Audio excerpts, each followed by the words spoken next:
on-track safety by train approach warning, more commonly referred to as a lookout that can be used by a work group. Individual train detection that can be used by a lone worker. And lineups in Rule 9.14 territory. First, let's look at how we provide on-track safety by the use of a lookout. The employee in charge of a work group must designate a qualified employee to be the lookout and provide train approach warning to the other members of the work group. Lookouts can be used on any type of track. However, they may not be used to provide on-track safety when the track will be fouled with equipment or when the track is to be made unsafe for the passage of trains. The lookout must be trained, qualified, and designated as a lookout. The lookout must devote his entire attention to the detection and warning of approaching trains and equipment. The lookout cannot be assigned other duties and must not take on other duties. The lookout's sole duty is to watch for trains and equipment and warn the other members of his work group of their approach. The lookout must be able to give warning in time to allow workers to be in the clear at least 15 seconds before the arrival of a train based upon the maximum speed of the track. The job briefing must include the designated place of safety that workers will clear to when warned of the approach of a train. The job briefing must also include the type of warning that will be given. Warning signals must be distinctive and clearly understood. This may include anything from verbally communicating a warning to touching roadway workers to get their attention. There could be other means of warning, such as the use of an air horn and white paddle that might be established in the job briefing for a project. All workers who rely on the lookout's warning must be in a position to receive the warning. The employee in charge may act as a lookout as long as he is not performing other duties during the time he is acting as the lookout. Individual train detection, or ITD, is a form of on-track safety that may be used by a lone worker who is trained, qualified, and designated to use ITD. ITD is most commonly used in performing inspections and minor maintenance. ITD relies on the lone worker being able to detect the approach of trains and equipment while performing this type of work. There are a few restrictions, however, on the use of ITD. First, the lone worker must complete a written statement of on-track safety before fouling the track. The lone worker must keep this completed form in his possession while fouling the track. Next, ITD may not be used inside the limits of a control point, manual interlocking, or hump yard facility. Based upon the speed of the track, the lone worker must be able to be in the clear of the track at least 15 seconds before the arrival of a train. Also, no power tools or machines can be in use within hearing range of the lone worker. The lone worker must have the ability to hear and see approaching trains. This ability to hear and see must not be impaired by noise, lights, inclement weather, passing trains, or other physical conditions. The safety and effectiveness of both train approach warning and individual train detection rely on our ability to see and hear approaching trains and then being able to be in the clear at least 15 seconds before the train arrives at our location. Lineups are yet another way to provide on-track safety for roadway workers. Where Rule 9.14 is in effect, an employee may establish on-track safety against trains by having a current lineup. Because lineups only contain information related to train movements, red flags must be displayed to protect against track cars when using the lineup as a form of on-track safety. Lineups may not be used to protect track that is unsafe for train movement. Many times it is necessary to work with a train, such as a work train or switch engine, to get our work done. In these instances, we will establish on-track safety by use of train coordination, which is nothing more than what the name suggests. The roadway worker reaches an understanding with the locomotive engineer of the moves to be made and the tracks to be fouled. Basically, the protection against other trains or on-track equipment is provided by the presence of the train you are coordinating with. All moves, either by the train or maintenance of way equipment, must be authorized by the employee in charge. Train coordination allows us to unload material from a work train, re-rail locomotives or cars, clean switches with a switch engine, or cut trees in front of a through freight as long as the employee in charge and the engineer have a clear understanding of the moves to be made. Please refer to section 136.4.9 for more details on the use of train coordination. Since we routinely foul more than one track at a time in the course of our work, our on-track safety plan also provides for protection against trains or equipment moving on adjacent tracks. Adjacent tracks are defined as 2 or more tracks with track centers spaced less than 25 feet apart. The same thought processes should go into determining the proper form of on-track safety for adjacent tracks as you use in determining the protection for the track you will be working on.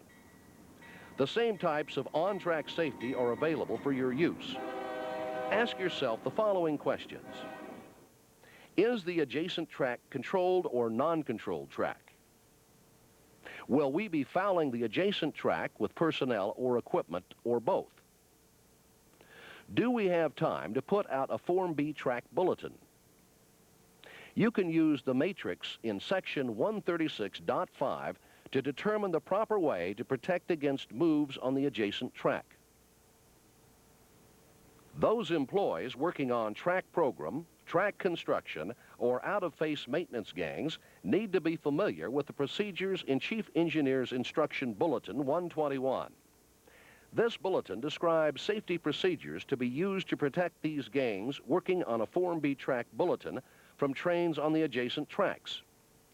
It specifies maximum speeds for trains passing the gang and also details which machines may work and which machines have to be shut down while trains are passing the gang. The bottom line is you must always have some form of on-track safety before fouling any track, whether it's the track you're working on or the adjacent track, whether it's a controlled track or non-controlled track, whether you are fouling the track with equipment or simply performing a simple 30-second inspection. Our on-track safety rules require that trains sound their whistle and ring their bell when approaching any roadway workers on or near the tracks. This warning must take place regardless of local whistle bans or noise prohibitions. Roadway workers are identified by wearing orange reflectorized workwear. This includes vests, rainwear, and fall protection harnesses. UP has also made orange reflectorized T-shirts available for employee purchase. Engineering employees must remember to work safely, not only around trains, but also around their own machines. This requires 100% rules compliance when operating track cars and machines. Rules concerning the movement of track cars can be found in Chapter 42 of the Maintenance of Way Rules. Let's review a few of the on-track safety rules pertaining to the movement of track cars. When moving track cars, operators must stop at a red flag and not proceed unless so authorized by the employee in charge. When moving within working limits, and those working limits are occupied by other employees or equipment, you must not exceed 20 miles per hour unless the employee in charge of the working limits authorizes a higher speed. Remember, you must always be able to stop in half the distance the track is seen to be clear. Unless a different distance is specified in the job briefing, you must keep at least 50 feet between roadway machines while working. Keep at least 200 feet between machines while traveling. The only exception to this 200-foot rule is when roadway machines need to bunch up to move over highway or rail crossings.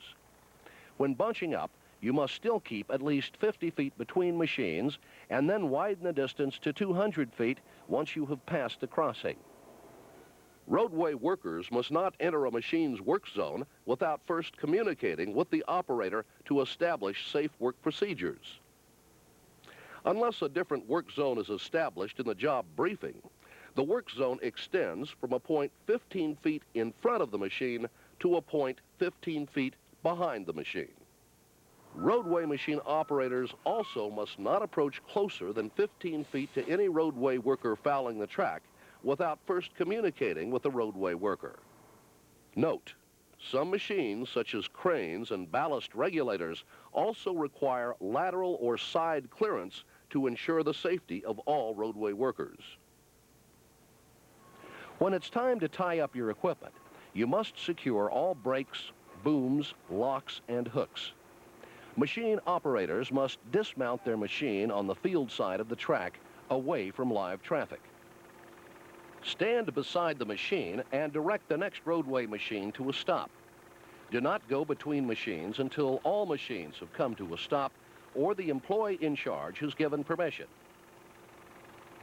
Remember, because of the number of machines that we use in our work, our employees are much more likely to be struck by a piece of maintenance of way equipment than they are to be struck by a train.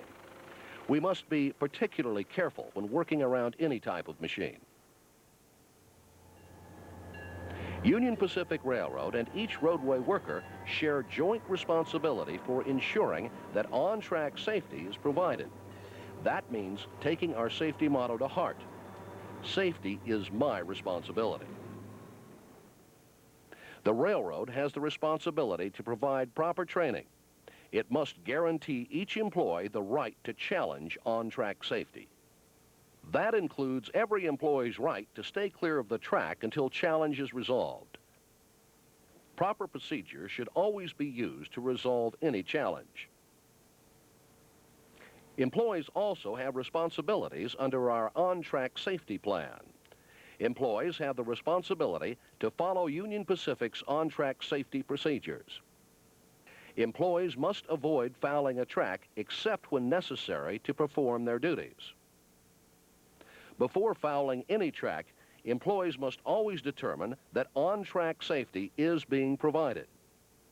Employees must refuse any directive to violate an on-track safety rule, and they must promptly notify their supervisor when the safety provisions to be applied at the job site do not comply with Union Pacific rules.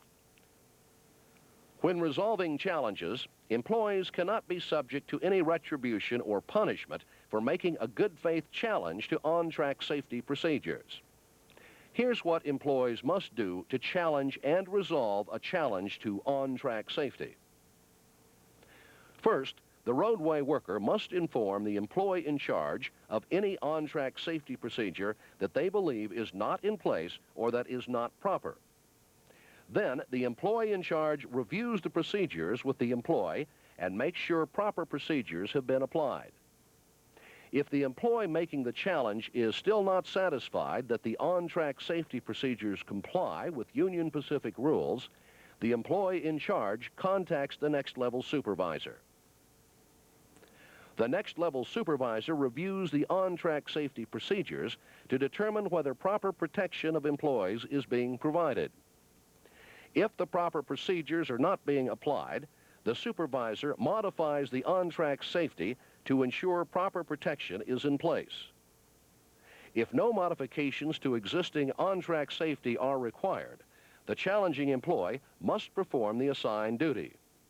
If the employee still refuses, discipline may be assessed. The field director will review written documentation of all challenges made to the next level supervisor. A union representative will be invited to the review.